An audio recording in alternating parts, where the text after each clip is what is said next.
ბაჩუ ახალაიას, გიგი კალანდაძისა და ზურაბ შამათავას, ასევე მათთან ერთად ბრალდებული 5 პირის წინა სასამართლო პროცესი ბრალდებულების დარბაზში გამოჩენას ტაშით შეხვდნენ. დღევანდელ პროცესზე საქალაქო სასამართლოში ბრალდების მხარემ მტკიცებულების სახით დასაკითხად 200 და მეტი დაზარალებულისა და მოწმის ოქმი წარმოადგინა. ადვოკატები თავდაცვის ყოფილ მინისტრ ბაჩუ ახალაიასთვის აღკვეთის ღონისძიების შეცვლას მოითხოვენ. როგორც ჟურნალისტებს თბილისის საქალაქო სასამართლოში გამართული პროცესის შემდეგ ახალაიას ადვოკატმა მალხაზ ველიჯანაშვილმა განუცხადა, მოქალაქე ზვიად აბესაძისთვის თავისუფლების აღკვეთის ეპიზოდში მთავარმა მოწმემ გაგამ კურნალიძემ ჩვენება შეცვალა, რაც იძლევა საფუძველს, რომ ბაჩუ ახალაიას პატიმრობა აღკვეთის სხვა ღონისძიებით შეეცვალოს.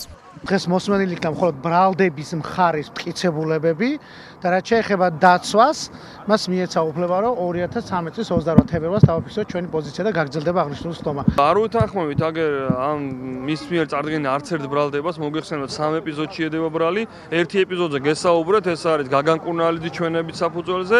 გაგან კურნალიძის ჩვენება რომ გამორიცხოთ, ფაქტიურად არაფერი არ რჩება ამ საქმეში. ასევე არაფერი არ არის ეგრეთ წოდებულ სენაკის ეპიზოდში, სადაც არც ერთი მოწმე არ ამბობს, ბაჩუ ახალაიას დავალებით მოქმედებდა და არ არის არანაირი ასეთი პირდაპირ მტკიცებულება. თავისუფლებისა და მხარდაჭერის ცენტრის წარმომადგენელმა გიორგი ონიანმა ჟურნალისტებთან საუბრისას განაცხადა, რომ აბსოლუტურად ლოგიკურია ბაჩუ ახალაიას გირაოთი გათავისუფლება, იქიდან გამომდინარე, რომ იგი თავად დაბრუნდა საქართველოში და გამოძიებას არ მიემალა.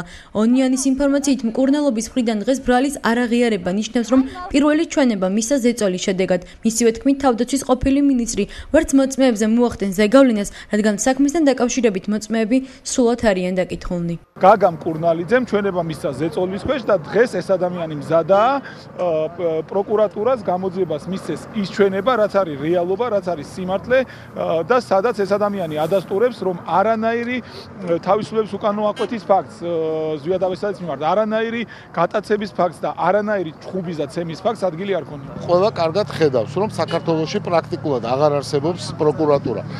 გუნავას საქმემ, ასევე იმ საქმემ, რომელიც კადრების გუშინ ვიხილეთ ჩვენ, სადაც მონაწილე პოლიციელები უკლებლივ ყველა აძლევენ სრულ ჩვენებებს, მიგვითითად ჩვენ, რომ საქართველოში პროკურატურა აღარ არსებობს და პროკურატურა გადაიქცა ქართული ოცნების, ტყუილების და სიცრუის ფაბრიკად.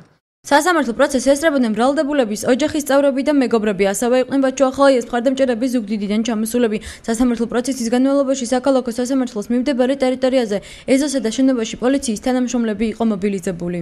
პროკურატურას არ გააჩნია არავითარი სხვა მტკიცებულება ბაჩუ ახალაიას წინააღმდეგ გარდა მოწმეების ჩვენებებისა. არის ბევრი ინფორმაცია იმასთან დაკავშირებით, რომ კონკრეტული მოწმეების ჩვენებები არის მიღებული ზეწოლის შედეგად, მუქარის შედეგად ადამიანებზე. ეს მტკიცებულებები გახდება ცნობილი მოგვიანებით, როდესაც განახლდება სასამართლოს ხდომა. მომდევნო სხდომა ბაჩუ ახალაიას, გიგი კალანდაძის, ზურაბ შამათავასა და სხვა ბრალდებულებთან მიმართებაში 22 თებერვლისთვის ჩაინიშნა. ბაჩუ ახალაიას ადვოკატმა მალხაზ ველიჯანაშვილმა ჟურნალისტებს განუცხადა, რომ დაცვის მხარეს მომავალ პროცესზე 70-მდე მოწმე ეყოლება. შეგახსენეთ, რომ გიგი კალანდაძეს, ბაჩუ ახალაიას და ზურაბ შამათავას ბრალი ედებათ სამსახურეობრივი უფლებამოსილების გადამეტებასა და თავისუფლების უკანონო აღკვეთაში.